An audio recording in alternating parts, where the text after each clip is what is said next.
Segala hormat kemuliaan hanya bagimu Bapa di dalam nama Tuhan Yesus. Dikuduskanlah namamu, datanglah kerajaanmu, jadilah kehendakmu di bumi seperti di surga. Kami bersyukur kami boleh ada di hari ini, hari Minggu 31 Desember 2023, hari terakhir di tahun 2023. Dan beberapa waktu ke depan kami segera meninggalkan 2023 dan kami akan masuki tahun yang baru 2024. Terpujilah Engkau yang telah menyertai kami di sepanjang tahun ini. Hari-hari hidup kami diwarnai dengan berkat, penyertaan, perlindungan, dan kasih setia Tuhan yang tidak pernah berkesudahan. Itu sebabnya kami mau datang lagi kepadamu di hari ini. Kami mau dengar firman-Mu, urapi kami, buka hati pikiran kami. Kami tolak setiap roh, setiap kuasa yang tidak memuliakan Tuhan. Setiap roh dan kuasa yang merampas perhatian, konsentrasi, yang mencuri kebenaran firman-Mu, kami patahkan, hancurkan dalam nama Tuhan Yesus. Kemuliaan-Mu memenuhi tempat ini, hati dan pikiran kami, di setiap kata kalimat yang keluar dari mulutku. Sehingga setiap mereka yang mendengar diberkati, berakar, bertumbuh, pada gilirannya berbuah di dalam Engkau. Kami diamkan seluruh suara hati kami, kecuali suara Tuhan kami mau dengar. Dan urapi hamba-Mu secara khusus. Hamba berjanji tidak merampas kemuliaan-Mu. Di dalam nama Tuhan Yesus. Haleluya. Amin. Bapak Ibu, di akhir tahun 2023, tepatnya hari ini Minggu 31 Desember 2023, mari kita melihat di dalam Yosua pasal 1 pada ayat 1 sampai dengan ayatnya yang ke-9. Sesudah Musa hamba Tuhan itu mati, berfirmanlah Tuhan kepada Yosua bin Nun, abdi Musa itu demikian. Hambaku Musa telah mati, sebab itu bersiaplah sekarang, seberangilah sungai Yordan ini, engkau dan seluruh bangsa ini menuju negeri yang akan kuberikan kepada mereka, kepada orang Israel itu. Ayat 3, setiap tempat yang akan diinjak oleh telapak kakimu, kuberikan kepada kamu, seperti yang telah kujanjikan kepada Musa. Ayat 4, dari padang gurun dan gunung Libanon yang sebelah sana itu, sampai ke sungai besar, yakni sungai Efrat, seluruh tanah orang Het, sampai ke laut besar di sebelah matahari terbenam. Semuanya itu akan menjadi daerahmu. Ayat 5, seorang pun tidak akan dapat bertahan menghadapi engkau seumur hidupmu. Seperti aku menyertai Musa, demikianlah aku akan menyertai engkau. Aku tidak akan membiarkan engkau dan tidak akan meninggalkan engkau. Ayat 6, kuatkan dan teguhkanlah hatimu, sebab engkaulah yang akan memimpin bangsa ini memiliki negeri yang kujanjikan dengan bersumpah kepada nenek moyang mereka untuk diberikan kepada mereka. Ayat 7, hanya kuatkan dan teguhkanlah hatimu dengan sungguh-sungguh. Bertindaklah hati-hati sesuai dengan seluruh hukum yang telah diperintahkan kepadamu oleh hambaku Musa. Janganlah menyimpang ke kanan atau ke kiri, supaya engkau beruntung kemanapun engkau pergi. Ayat 8, janganlah engkau lupa memperkatakan kitab Taurat ini, tetapi renungkanlah itu siang dan malam, supaya engkau bertindak hati-hati sesuai dengan segala yang tertulis di dalamnya. Sebab dengan demikian perjalananmu akan berhasil dan engkau akan beruntung. Ayat 9, Bukankah telah kuperintahkan kepadamu, kuatkan dan teguhkanlah hatimu, janganlah kecut dan tawar hati, sebab Tuhan Allahmu menyertai engkau kemanapun engkau pergi. Demikian pembacaan Alkitab di dalam Yosua pasal 1 ayat 1 sampai dengan ayatnya yang ke-9. Nah, Bapak Ibu, saudara-saudara yang diberkati oleh Tuhan Yesus, saya mulai dari sebuah kisah. Ada seorang muda yang dalam perjalanannya tiba di sebuah perempatan jalan. Ia berdiri dengan bingung karena bingung mau mengambil jalan yang mana. Maka ia pun kembali dan bertanya pada seorang kakek. Kakek, menurut kakek, jalan manakah yang harus saya lalui? Sebab ada 3 jalan dan saya bingung mau mengambil jalan yang mana. Kakek itu menjawabnya dengan sangat bijak.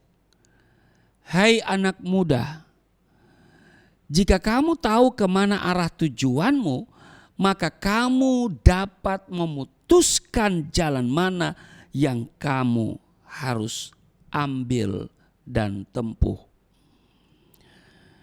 Bapak Ibu, saudara-saudara yang diberkati oleh Tuhan Yesus, kita semua dan setiap orang yang masih hidup saat ini, kita bernaung di bawah langit yang sama, berpijak di atas bumi yang sama, dibasahi oleh hujan yang sama, digelapi oleh malam yang sama, dan juga diterangi oleh matahari yang sama. Namun dengar baik, kita memiliki perbedaan dalam memaknai perjalanan kehidupan yang Tuhan beri. Seperti dalam cerita anak muda tadi. Nah, dalam sebuah perjalanan ada yang sekedar jalan saja. Apa yang menjadi tujuan hidup tidak mau pusing-pusing dipikirkannya. Ada yang berjalan tapi bingung dan tidak tahu arah mana yang harus dia ambil. Ada yang mengambil jalan-jalan pintas asalkan menguntungkan dan menyenangkan bagi dirinya. Dan ada yang menempuh perjalanan dengan meresapi setiap kepahitan dan kesukaran yang terjadi.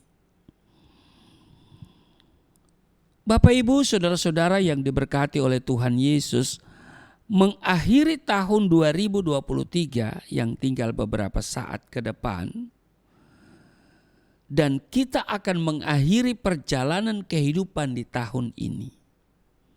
Kita tutup buku. Iya toh? Maka ini adalah saat yang tepat bagi kita semua untuk sejenak berhenti, menoleh ke belakang, merenungi lagi perjalanan yang sudah dilalui, dan dengan menatap ke depan pada perjalanan yang masih penuh misteri di tahun 2024.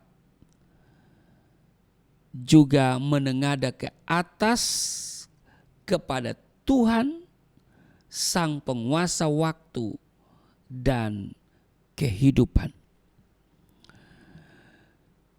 Inilah saat bagi kita, Bapak Ibu, saudara-saudara yang diberkati oleh Tuhan Yesus, untuk merenung sejauh mana hubungan kita dengan Tuhan dan sesama. Seberapa banyak waktu pada tahun ini yang telah kita pakai untuk berbuat kebaikan? Seberapa banyak waktu tahun ini yang telah kita manfaatkan untuk membawa hidup kita dan keluarga kita berjumpa dengan Allah? Seberapa banyak waktu di 2023 ini yang kita habiskan untuk memikirkan dan melaksanakan amanat agung Tuhan Yesus.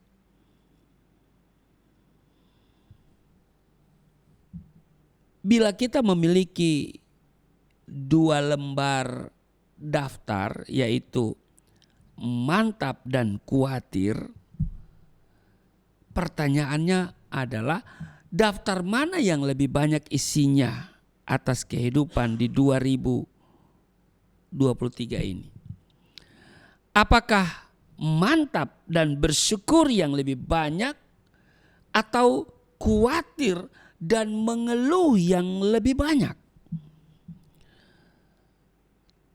Bapak, Ibu, saudara-saudara yang diberkati oleh Tuhan Yesus, Tuhan memantapkan hati Yosua.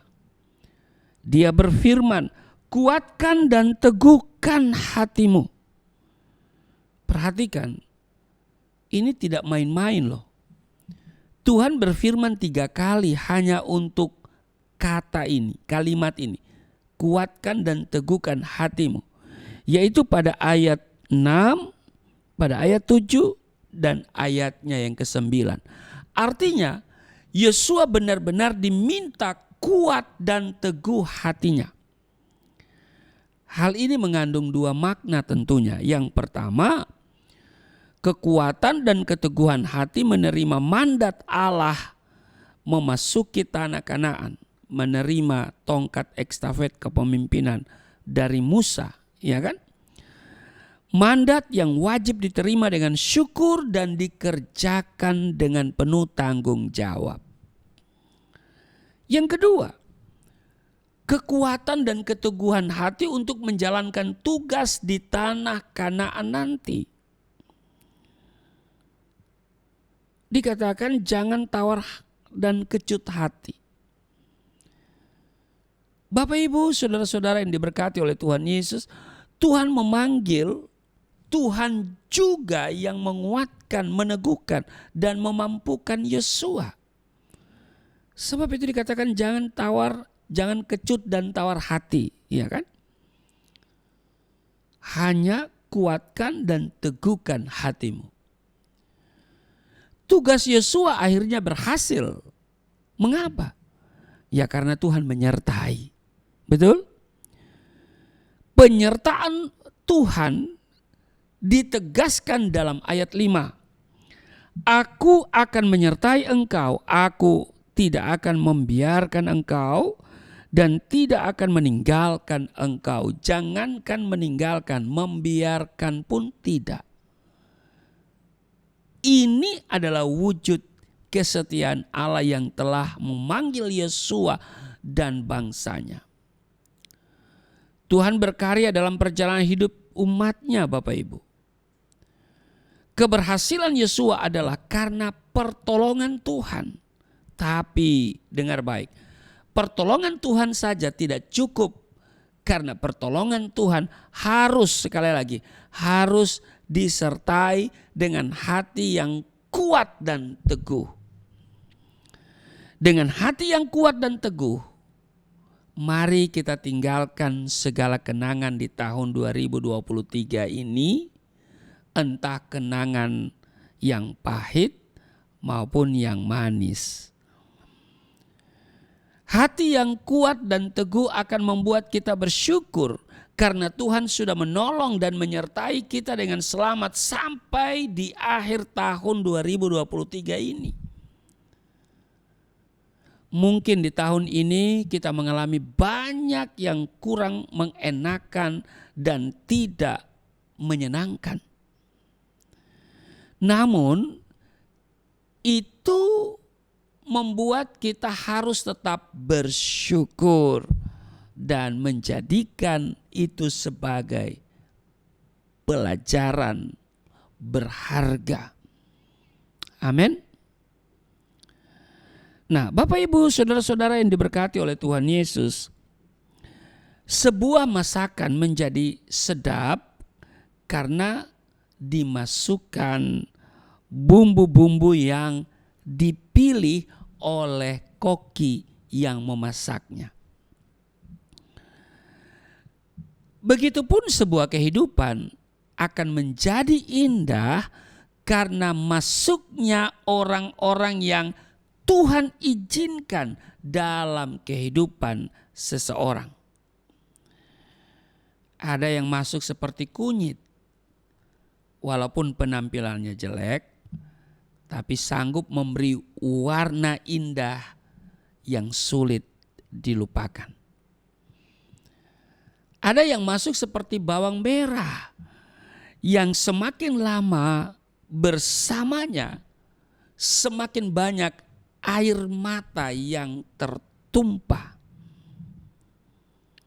Ada yang masuk seperti lada, saudara.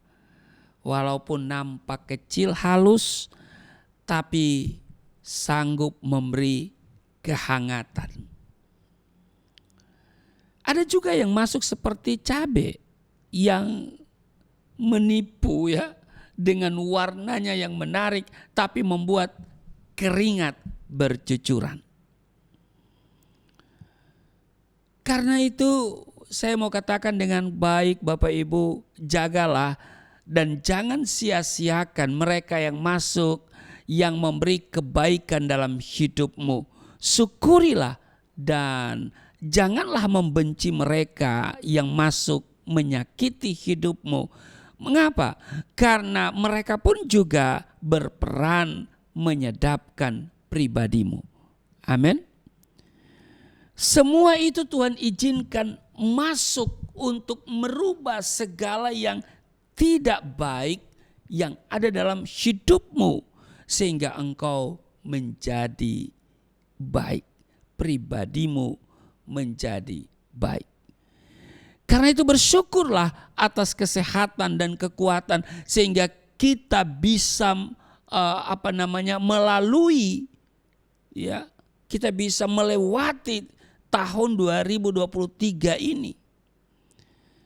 Bersyukurlah atas rumah yang kita diami, atas keluarga dan teman, atas pengetahuan dan keterampilan kita. Kita bersyukur sebab semua itu adalah karena Tuhan.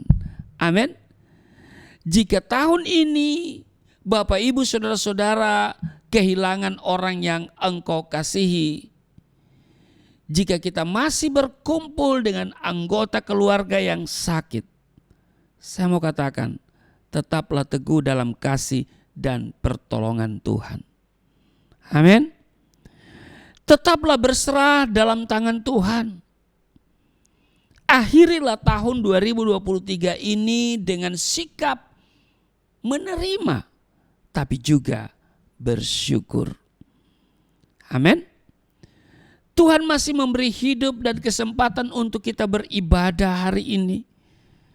Ya, di hari Minggu Tuhan masih beri kesempatan bagi kita untuk berdoa dan memuliakan nama Tuhan di hari ini. Demikian juga dalam menyongsong tahun yang baru. Meski masih menjadi misteri, tetapi hati yang kuat dan teguh adalah sikap iman kita. Amin. Tunjukkanlah kualitas sebagai anak-anak Tuhan yang hidup berdasarkan iman. Orang percaya hidup berdasarkan percaya. Pengikut Kristus hidup menurut firman-Nya. Amin. Bila muncul kekhawatiran, bila muncul atau ada tekanan dengan pergumulan dengan kesulitan-kesulitan, tetapi dengan kemantapan iman kita bisa hadapi semuanya itu. Amin. Jangan engkau tenggelam dengan kekhawatiran, tetapi mari teguhkan dan kuatkan hatimu dalam Kristus. Amin. Dengan cara demikian, maka yang muncul adalah iman yang teguh dengan perilaku yang benar. Menatap, masa depan dengan penuh semangat dan berpengharapan. Di dalam Kristus ada pengharapan. Amin. Tahun dan waktu akan segera silam. Masa lampau akan usai.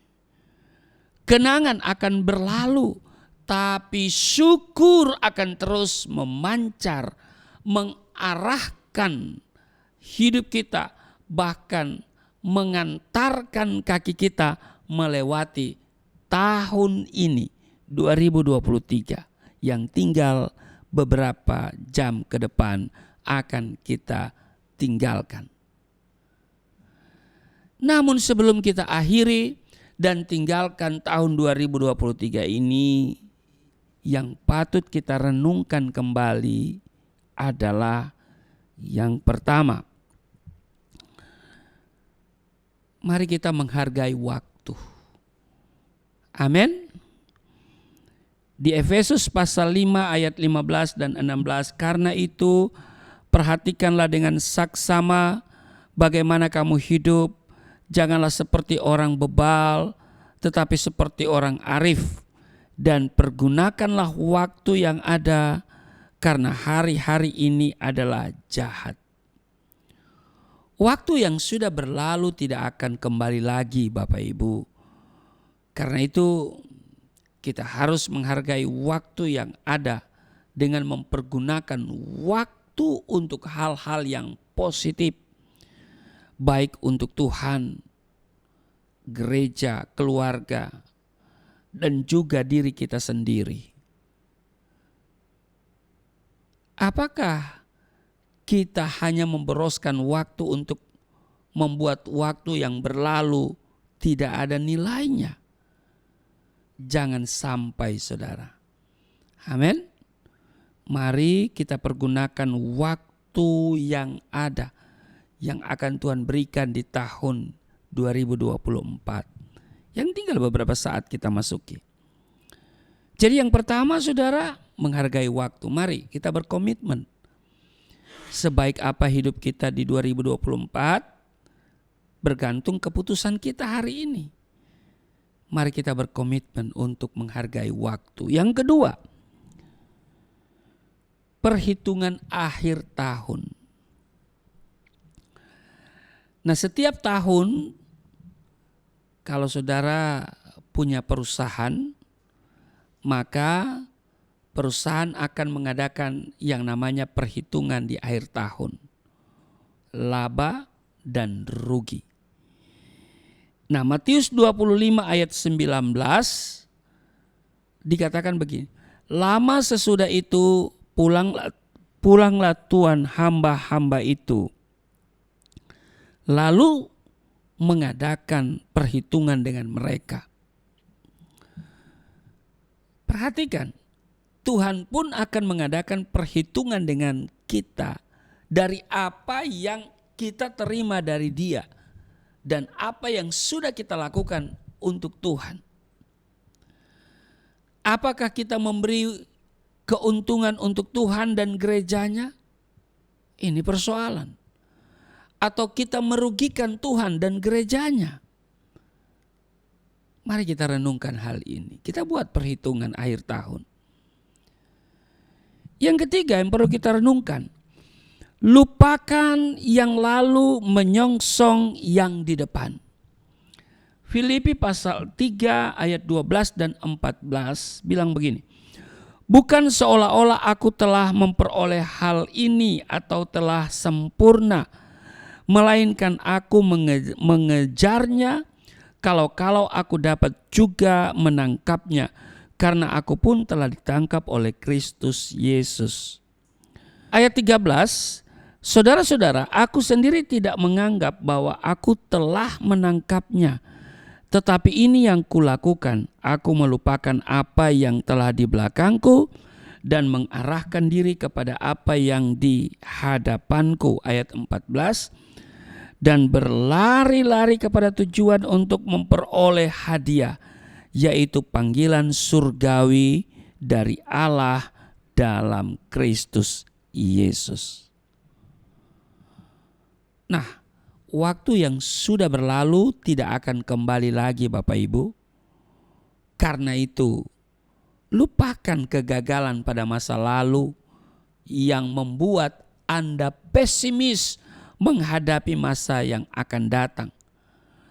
Lupakan juga keberhasilan Anda di masa lalu yang membuat Anda terlena. Dan mari kita lakukan yang terbaik hari ini untuk hari esok yang lebih baik. Amin. Yang keempat, yang perlu kita renungkan di akhir tahun ini adalah kedatangan Tuhan sudah semakin dekat. Setahun berlalu, setahun juga kedatangan Tuhan semakin dekat. Karena itu yang perlu kita pertanyakan, yang perlu kita renungkan adalah, siapkah kita untuk menyambut hari kedatangannya? Apakah kita sudah berdandan rapi untuk Dia seperti yang tertulis di Wahyu pasal 19 ayat 7. Marilah kita bersukacita dan bersorak-sorai dan memuliakan Dia, karena hari perkawinan anak domba telah tiba dan pengantinnya telah siap sedia. Mari kita semakin giat untuk Tuhan. Amin. Diingatkan oleh 2 Petrus pasal 3 ayat 9 sampai 11 dikatakan begini, ayat 9. Tuhan tidak lalai menepati janjinya, sekalipun ada orang yang menganggapnya sebagai kelalaian. Tetapi Ia sabar terhadap kamu, karena Ia menghendaki supaya jangan ada yang binasa, melainkan supaya semua orang berbalik dan bertobat. Tetapi hari Tuhan akan tiba seperti pencuri.